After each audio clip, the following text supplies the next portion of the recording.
মেট্ৰিকৰ ৰিজাল্ট কেতিয়া দিব বিহুৰ আগত নে বিহুৰ পিছত 10 এপ্ৰিল তো আচলতে কেছটো কি হয় সঁচাকৈ 10 তাৰিখে ৰিজাল্ট দিবনে মেট্ৰিকৰ কাৰ্বি আংলং ডিষ্ট্ৰিক্টৰ বোকাজানত আজি কি হৈছিলে আজি হিমন্ত বিশ্ব শৰ্মা ডাঙৰীয়া গৈছিলে ইলেকশ্যন কেম্পেইনৰ কাৰণে আৰু বেছি টাইম হোৱা নাই অলপ আগতে আহিছিলে আৰু তাত আজি এই ক্লিপটো ওলাইছে য'ত তেওঁ কৈছে যে মেট্ৰিকৰ ৰিজাল্ট 10 তাৰিখে দিব বুলি কৈছে তো ক্লিপটো আমাৰ এজন ষ্টুডেণ্ট প্ৰিয়ম অংকুশ বৰা তোমালোকে চাৰ্চ কৰিলে পাই যাবা ইনষ্টাগ্ৰামত তো তেওঁ আপলোড কৰিছিলে আৰু খুবেই ভাইৰেল হৈছে ক্লিপটো বিভিন্ন নিউজ চেনেলতো এতিয়া বৰ্তমান দি আছে আৰু আমিও সুধিছিলোঁ যে আমি তেওঁ ক্লিপটো দিব পাৰিম নে নাই এণ্ড পিছত আমি গম পালোঁ যে তেওঁ আমাৰ ষ্টুডেণ্ট আছিলে কথা পাতি ভাল লাগিলে দি দিব পাৰে দাদা যে খবৰটো মোৰ পৰা পাইছে বুলি এতিয়া বহুতে মানে এনেকৈ ভিডিঅ' দিছে আৰু আপোনাৰ ভিডিঅ' চাই এবাৰ পৰীক্ষা প্ৰিপেৰেশ্যন কৰিছোঁ অলপমান কমন পৰিছে কিন্তু দেই দাদা তো ষ্টুডেণ্টছৰ এনেকুৱা নিচিনা পজিটিভ ফিডবেক পাই ভাল লাগে কিন্তু তোমালোকে ভিডিঅ'টো এবাৰ চাই লোৱা কি দিছে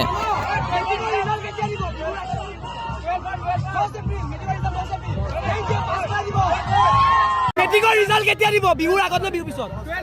10 এপ্ৰিল মেট্ৰিকৰ ৰিজাল্ট 10 এপ্ৰিল থেংক ইউ পাছ কৰাই দিব তো ইয়াত মুখ্যমন্ত্ৰী ডাঙৰীয়াই ক্লিয়াৰলি কৈছে যে 10 তাৰিখে তোমালোকৰ ৰিজাল্ট দিব বুলি কিন্তু সঁচাকৈ আচলতে 10 তাৰিখে ৰিজাল্ট দিবনে নাই কাৰণ চোৱা ইলেকশ্যনো আহি আছে আৰু বিহু আহি আছে তো তাৰ মাজত 10 তাৰিখে দিব জানো কাৰণ 9 তাৰিখেতো ইলেকশ্যনে আছে তো সেইকাৰণে টিচাৰ্ছ সকলো বিজি থাকিব তো সেই কথা ওলাই আছে তো চোৱা প্ৰথম প্ৰবেবিলিটি আছিল যে 2 তাৰিখে দিব নহ'লে 4 তাৰিখে দিব বুলি প্ৰবেবিলিটি আছিল যে এপ্ৰিলৰ ফাৰ্ষ্ট উইকতে নিশ্চয় দিব কাৰণ মেট্ৰিকৰ বহি চোৱা কিন্তু হৈ গৈছেগৈ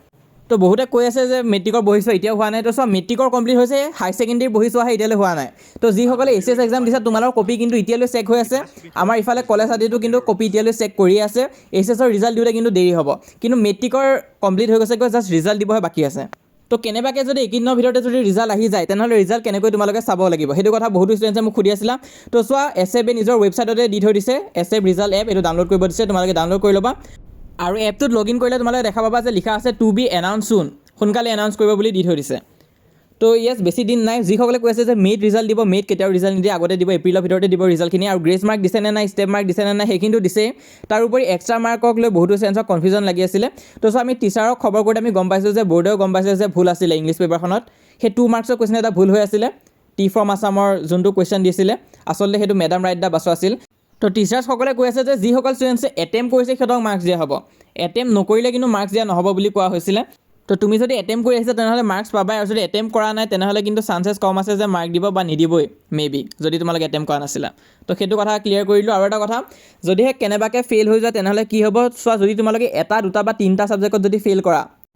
তেনেহ'লে তোমালোকে আকৌ এবাৰ এক্সাম দিব পাৰিবা কম্পাৰ্টমেণ্ট এক্সামত 3টাতকৈ বেছিত ফেইল কৰিলে কিন্তু আৰু এক্সাম দিব নোৱাৰিবা সেই কম্পাৰ্টমেণ্ট এক্সাম কিন্তু তোমালোকৰ ৰিজাল্ট দিয়া এমাহৰ ভিতৰতে হৈ যাবগৈ সেইটো কাৰণে পঢ়ি থাকিবা যাৰ ফেইল হোৱা চান্স আছে আৰু নেক্সট কথাটো হৈছে যে তোমালোকৰ কোনো ইয়েৰ লছ নহয় যদি তোমালোকে কম্পাৰ্টমেণ্ট এক্সামত যদি পাছ হৈ যোৱা তেনেহ'লে নিজৰ লগৰবিলাকৰ লগতে আকৌ ক্লাছ 11ত এইবছৰে তোমালোকে এডমিশ্যন ল'ব পাৰিবা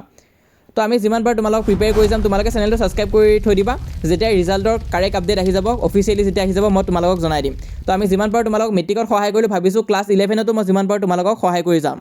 তো তোমালোকে চেনেলটো ছাবস্ক্ৰাইব কৰি থৈ দিবা তো আমি যদি ডিছকাছ কৰোঁ কেতিয়া ৰিজাল্ট দিব পাৰে তেনেহ'লে 2 বা 4 তাৰিখত দিব পাৰে যদি তেতিয়া নিদিয়ে তেনেহ'লে এতিয়া 10 তাৰিখে মেক্সিমাম চান্স আছে আৰু এনেকৈ ৰিজাল্ট কিন্তু আগতীয়াকৈ কৰি থৈ নিদিয়ে খবককৈ ৰাতি টুইট আহি যাব বা ৰাতিপুৱা টুইট আহি যাব যে আজি ৰিজাল্ট দিব বা কালি ৰাতিপুৱা ৰিজাল্ট দিব আৰু তেনেকৈ ৰিজাল্ট দি দিয়ে তো সেইটো কাৰণে বেল নটিফিকেশ্যনটো অন কৰি ৰাখিবা যেতিয়াই আপডেট আহিব ৰিয়েল আপডেট মই তোমালোকক জনাই দিম আৰু এতিয়ালৈ আমি ঢেৰ ভিডিঅ' বনাই থকা নাই যেতিয়া আমি ৰিয়েল আপডেট পাইছোঁ তেতিয়াই ভিডিঅ' দিছোঁ সেইটো কাৰণে চেনেলটো ছাবস্ক্ৰাইব কৰি ৰাখিবা যেতিয়াই নেক্সট তোমালোকৰ ৰিজাল্টৰ আপডেট আহি যাব যে অমুক তাৰিখে ৰিজাল্ট দিব 100% চিয়'ৰ তেতিয়া আমি ভিডিঅ' লৈ আনিম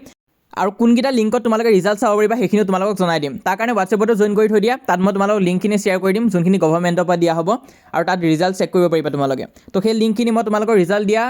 তোমালোকৰ এদিন আগত মানে তোমালোকক মই লিংকখিনি দি দিব চেষ্টা কৰিম যাতে তোমালোকে সেই ৱেবছাইটখিনি আগতীয়াকৈ চাই থৈ দিব পাৰা আৰু তাত গৈ যিদিনা ৰিজাল্ট দিব সেইদিনা তোমালোকে চেক কৰি সোনকালে ৰিজাল্টটো যাতে পাব পাৰা তো তোমালোকে জইন কৰি থৈ দিবা হোৱাটছএপত তাত মই তোমালোকক লিংক আদি দি দিম আৰু আমাৰ এই চেনেলটো তোমালোকে ছাবস্ক্ৰাইব কৰি ৰাখিবা যাতে যেতিয়া আপডেট আহে তোমালোকে গম পাই যোৱা